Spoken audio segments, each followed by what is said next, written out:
राधे राधे। कैसे हैं आप लोग? ईश्वर कृपा से आप सब अच्छे होंगे। ईश्वर सब पे कृपा बनाए रखे, सबका कल्याण करें। आज मैं बताने जा रही हूँ कि ज्येष्ठ के महीने में का क्या महत्व है और यह कब से प्रारंभ हो रहा है, और इस महीने हम क्या करें क्या ना करें, यह भी हम आपको जानकारी देने जा रहे हैं। और हम किस चीज़ का दान करें। तो सबसे पहले तो आप ये जान लें कि ये जो ज्येष्ठ का महीना है, ये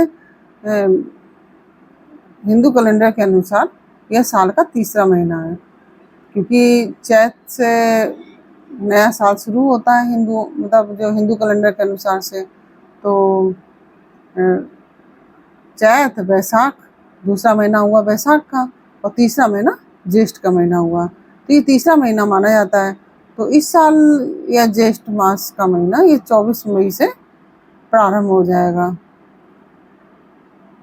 क्योंकि 23 मई को तो पूर्णमासी है, और पूर्णमासी के पश्चात अगले दिन से यह महीना प्रारंभ हो जाएगा, शुरू हो रहा है।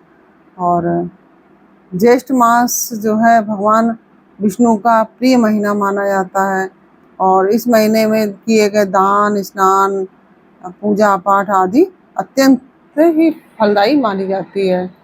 और ज्येष्ठ के महीने में गंगा स्नान भी बहुत फलदायी माना जाता है, और इसका विशेष महत्व है गंगा स्नान का। इस महीने में किए गए व्रत व्यक्ति को शुभ फलों की प्राप्ति कराता है, और साथ ही सौभाग्य में भी वृद्धि होती है, क्योंकि इसी महीने पे ज्येष्ठ के महीने में ही वट सावित्री व्रत भी पड़ता है, जो कि सुहागनों के लिए ही होता है। पति की लंबी आयु के लिए रहा जाता है, और सुहागिन जो होती है वो बट जो बरगद का पेड़ वृक्ष होता है उसकी पूजा करती है पति की लंबी आयु के लिए।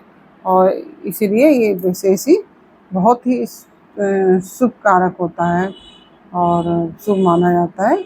और इस दिन, इस महीने में भगवान श्री राम और भगवान हनुमान जी की मुलाकात हुई थी। पहली मुलाकात ज्येष्ठ के महीने में ही भगवान श्री राम की और हनुमान जी की हुई थी। और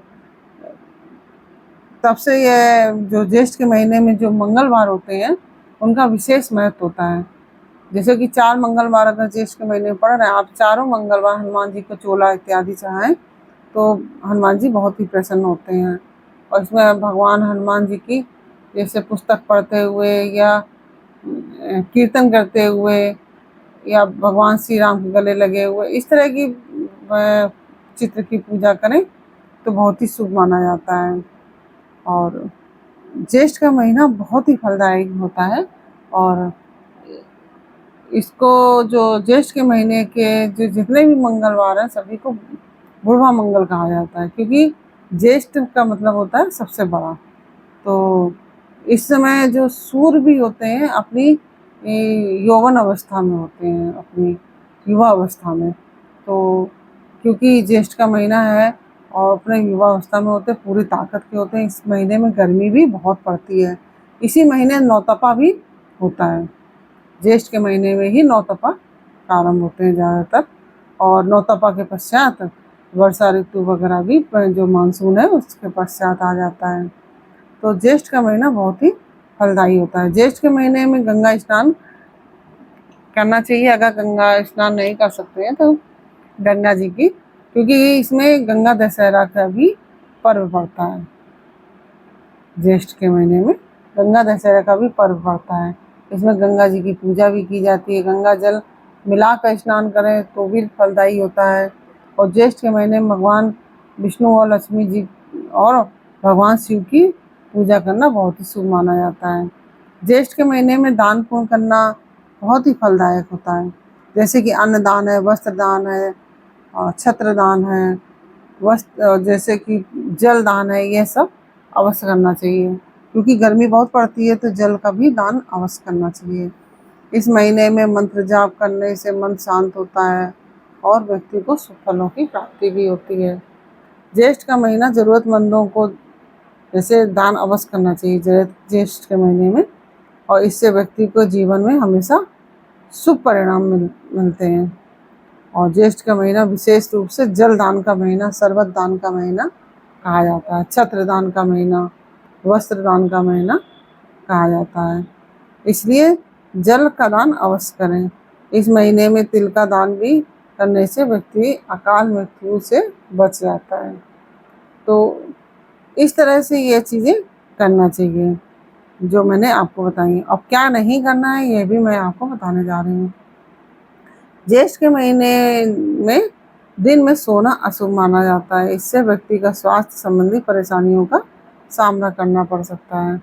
इस महीने में शरीर में तेल नहीं लगाना चाहिए क्योंकि गर्मी बहुत होती है, तो आप तेल लगाएंगे तो उससे दाने वगैरह भी निकल सकते हैं, घमौरियाँ वगैरह भी बहुत ज़्यादा होंगी और गर्मी बहुत लगेगी, फिर आपको तो उलझन होगी, बेचैनी होगी। इसीलिए इस महीने में तेल नहीं लगाना चाहिए शरीर में। जैसे लोग मालिश वगैरह करते हैं वो नहीं करनी चाहिए।